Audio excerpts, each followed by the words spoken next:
मैं आपका मेंटोर ए के सिंह और आज हम फोर्थ सेमेस्टर यानी कि आपके जो फोर्थ सेमेस्टर क्लास चली हैं और फोर्थ सेमेस्टर में हम क्या देख रहे हैं यानी कि फोर्थ सेमेस्टर में हम कर रहे हैं कंपनी लॉ की तैयारी। यानी कंपनी लॉ में हमने एक टॉपिक कवर कर लिया है और आपके कॉन्स्टिट्यूशन का भी एक टॉपिक यानी फोर्थ सेमेस्टर और सेकंड सेमेस्टर के टॉपिक हम कवर करते जा रहे हैं। तो कंपनी लॉ में एक क्वेश्चन आपसे पूछा जाता है, वो है इम्पोर्टेंट क्वेश्चन जो कि आपका डिफरेंस बिटवीन में आपका पूछा जाता है, जो कि बनता है यानी कि difference between private and public company. ठीक है, यानी कि प्राइवेट और पब्लिक कंपनी के बारे में पता होना चाहिए कि प्राइवेट कंपनी क्या है और पब्लिक कंपनी क्या है।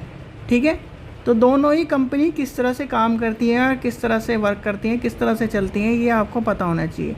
देखिए, अब आपने देखा होगा कि रेलवे में बहुत सी कंपनियां यानी रेलवे का जो बहुत सा पार्ट है आप किसके पास चला गया है, प्राइवेट के पास चला गया है। पब्लिक का जो पार्ट है यानी पब्लिक कंपनी है उसका किस तरह से वर्क करता है, ये सब चीज़ें हम इसमें डिफरेंस बिटवीन में जानेंगे। और पब्लिक और प्राइवेट कंपनी का क्वेश्चन यानी कंपनी लॉ में कुछ क्वेश्चन इस तरह के हैं, जैसे कि पब्लिक या कंपनी लॉ में सबसे पहला क्वेश्चन पूछा जाता है क्या निगम एक विधिक व्यक्ति है, निगम के ऊपर क्वेश्चन पूछा जा सकता है।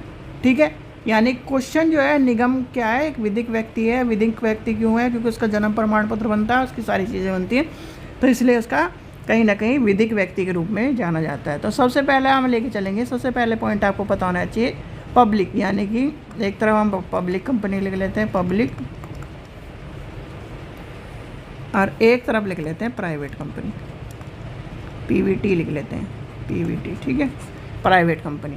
तो पहला नंबर क्या आ जाएगा, यानी कि पब्लिक कंपनी के निर्माण के लिए, ध्यान से सुनिए, पब्लिक कंपनी के निर्माण के लिए सदस्यों की संख्या 7 होनी चाहिए, यानी कि 7 तक होने चाहिए।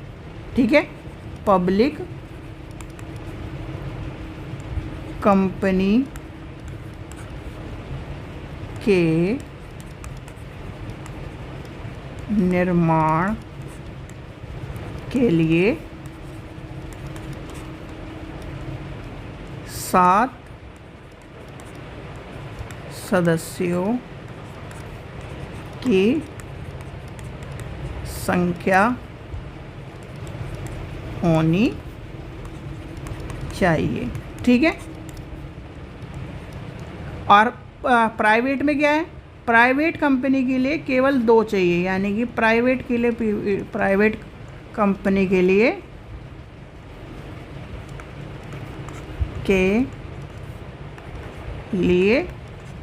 दो। ठीक है, 2 व्यक्तियों का, यानी कि 2 व्यक्तियों का मिलाप से कंपनी प्राइवेट कंपनी बन सकती है। इस चीज़ का आपको ध्यान रखना है। और आज मैं इसलिए लिख के समझा रहा हूँ क्योंकि स्लाइड में थोड़ा सा ये है कि टॉपिक बहुत सी जो चीज़ें हम एक्सप्लेन करना चाहते हैं या फिर बहुत बताना चाहते हैं वो थोड़ा सा नहीं चल रहा है, पर स्लाइड में भी यानी कि स्लाइड थ्योरी के हिसाब से सही है और जो आपकी ये बताई जा रही है एग्ज़ाम पॉइंट ऑफ व्यू के हिसाब से सही है। दूसरा आता है, यानी कि दूसरा पॉइंट आता है कि जो भी पब्लिक कंपनी होती है, पब्लिक कंपनी के लिए अधिकतम संख्या क्या है, निर्धारित नहीं होती।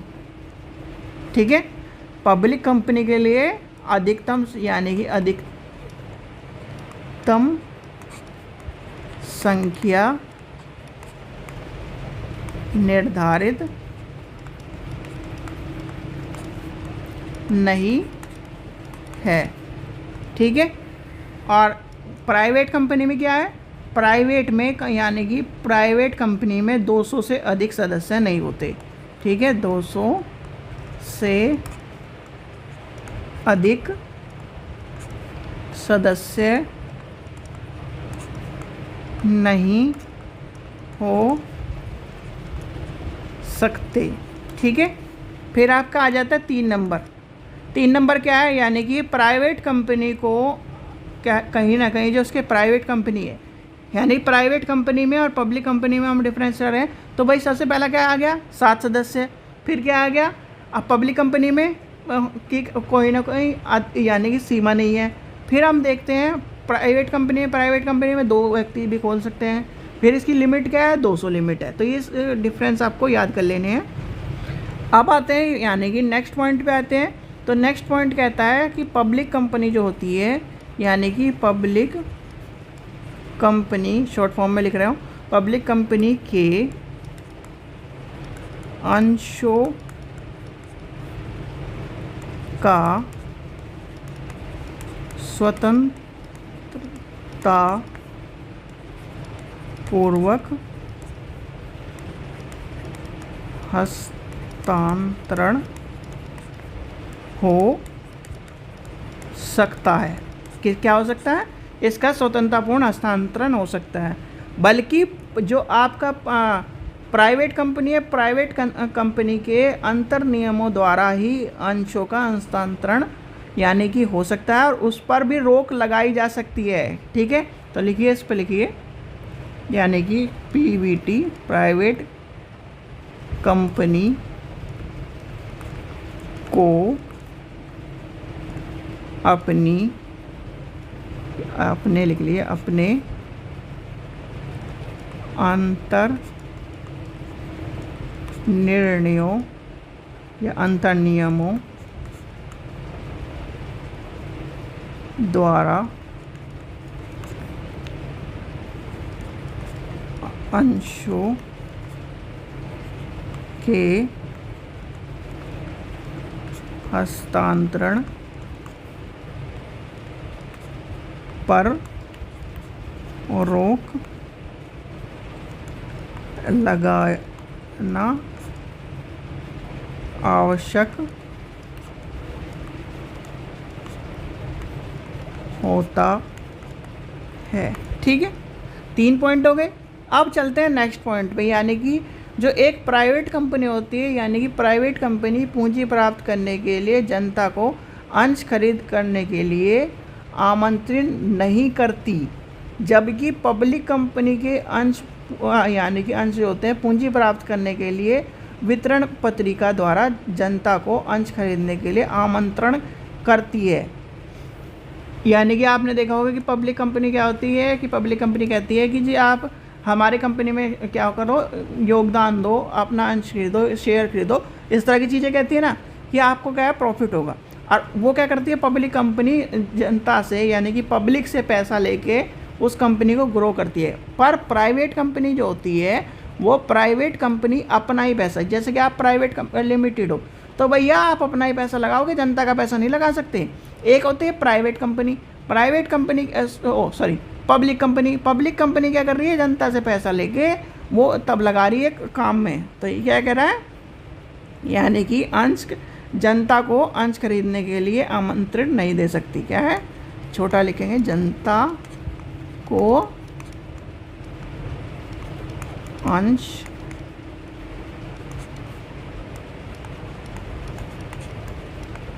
खरीदने के लिए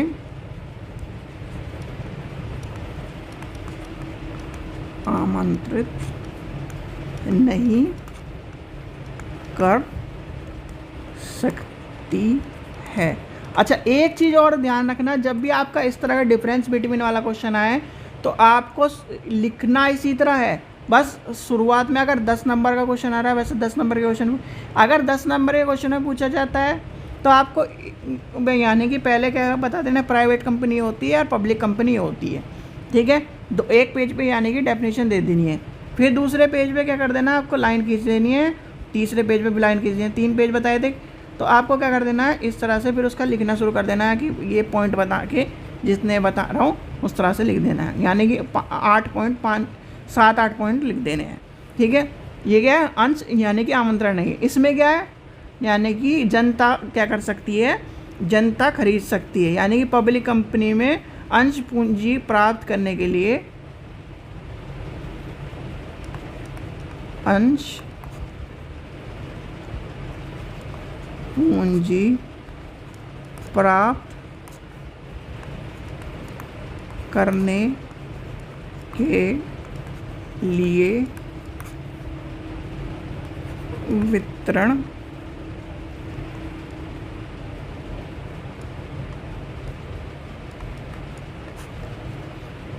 वितरण कह लीजिए, विवरण कह लीजिए, पत्रिका द्वारा जनता अंश खरीद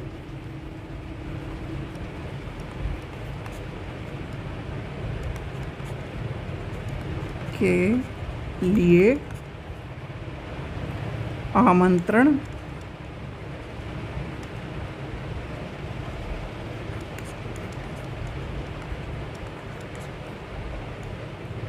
करती है। ठीक है, उसके द्वारा क्या करती है, आमंत्रण करती है। फिर आता है यानी कि जो प्रत्येक पब्लिक कंपनी होती है तथा प्राइवेट कंपनी क्या कर सकती है। अब आती है यानी कि 5वें पॉइंट पे चलते हैं। 5वां पॉइंट आता है जो आपकी प्रत्येक पब्लिक कंपनी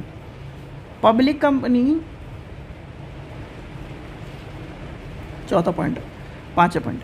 तो पब्लिक कंपनी क्या करती है, पब्लिक कंपनी को कम से कम 3 निर्देशक होने आवश्यक होते हैं। कितने? 3 निर्देशक।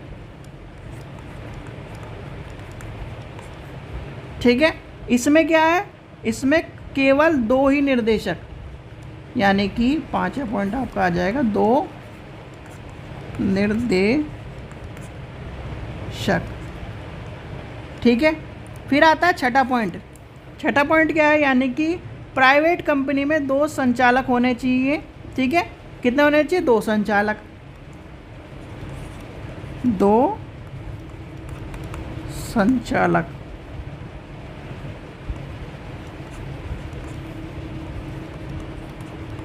होने आवश्यक है। इसमें कितने होने चाहिए, यानी कि इसमें होने चाहिए 3 निर्देशक और 3 संचालक।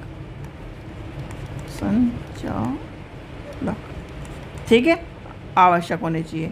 फिर आता है नेक्स्ट पॉइंट आता है, यानी कि प्रत्येक पब्लिक कंपनी के निर्देशक को अपना पद ग्रहण करने से पूर्व कंपनी के यानी कि जो आपका उसका यानी कि सेमिनार में हस्ताक्षर करने पड़ते हैं, जो इस बात का प्रमाण होता है कि ये निर्देशक पद स्वीकार कर लिया है।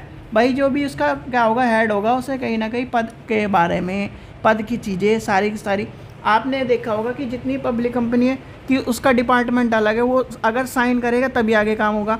तो इस तरह से कहीं ना कहीं जो सम नियम है या फिर उसके जो कहीं ना कहीं एक तरह से समारोह है, समारोह में उसके क्या नियम बनाए जाते हैं और सम नियमी में हस्ताक्षर करने पड़ते हैं और उसका एक प्रमाण पत्र क्या होता है, प्रमाणिक हो जाता है कि ये भाई ये आदमी ये निर्देशक पद की स्वीकृति के लिए तैयार है, इसकी क्या है, स्वीकृति के बिना कोई काम नहीं होगा। अब प्राइवेट कंपनी में क्या होता है, प्राइवेट कंपनी में क्या होता है, योग्यता, यानी कि प्राइवेट कंपनी के लिए शर्तें लागू नहीं होती। प्राइवेट कंपनी किसी को भी बना देती है। क्या कर देती है, प्राइवेट कंपनी किसी को भी आपको यानी कि किसी को भी तय करके बना देगी। ठीक है, फिर आता है प्रत्येक पब्लिक कंपनी को अपने व्यापार प्रारंभ करने की तिथि से 1 महीने बाद तथा 6 महीने के अंदर संवैधानिक सभा आयोजित करनी आवश्यक होती है। क्या करनी आवश्यक होती है, 8वां पॉइंट में लिखवाने में इसलिए थोड़ा सा क्या है, टाइम ज़्यादा लग रहा है और वीडियो लंबी हो जाएगी। देखिए, जो भी पब्लिक कंपनी होगी, पब्लिक कंपनी में क्या होगा, प्रत्येक व्यापार को प्रारंभ, जैसे मान लीजिए आज है 19 तारीख है, 19 अप्रैल से स्टार्ट हुआ, 19 अप्रैल से आपके यानी कि तिथि से 1 महीने बाद तथा 6 महीने के अंदर संवैधानिक सभा आयोजित करनी आवश्यक होती है। ठीक है, और प्राइवेट कंपनी का क्या काम है, प्राइवेट कंपनी में जितनी भी चीज़ें यानी प्राइवेट कंपनी में कोई भी ऐसी आवश्यकता नहीं होती। ठीक है, ये समझ लिया आपने। लास्ट हम देखते हैं 9 पॉइंट बहुत होते हैं, 9 पॉइंट देख लेते हैं।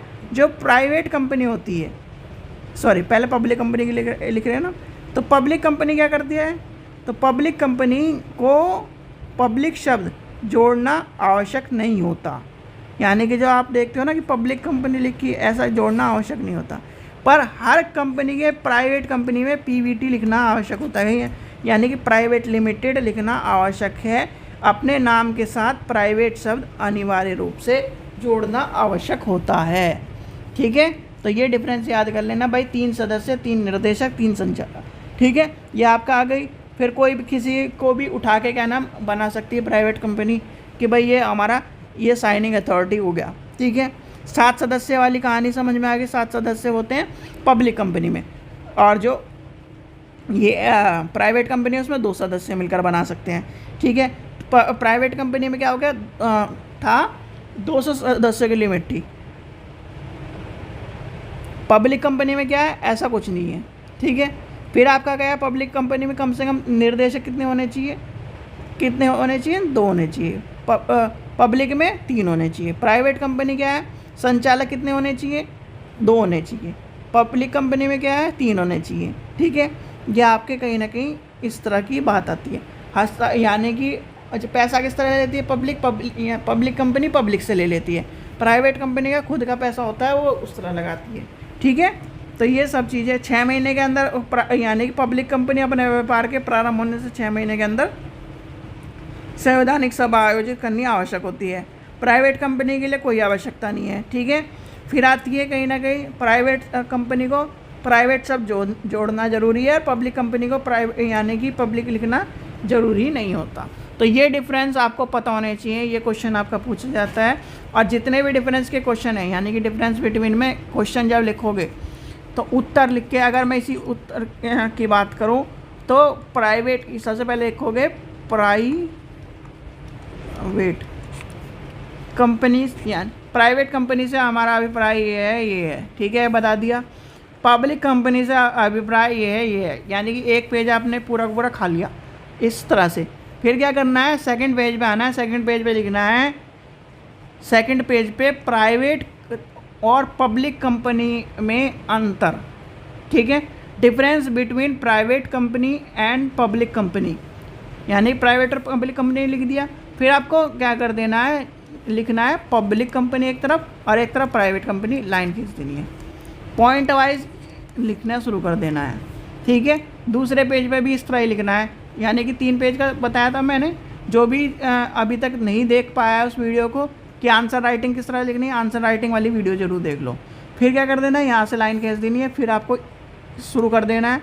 लास्ट में अगर जैसे कि थोड़ा सी 4-5 लाइन बचती है तो आपको थोड़ा सा निष्कर्ष लिख देना है, नहीं तो दोनों का अलग अलग निष्कर्ष लिख दो, ठीक है। इससे क्या होगा कि एग्जामिनर को पूरा का पूरा ये लगेगा, और लिखना है अपने शब्दों में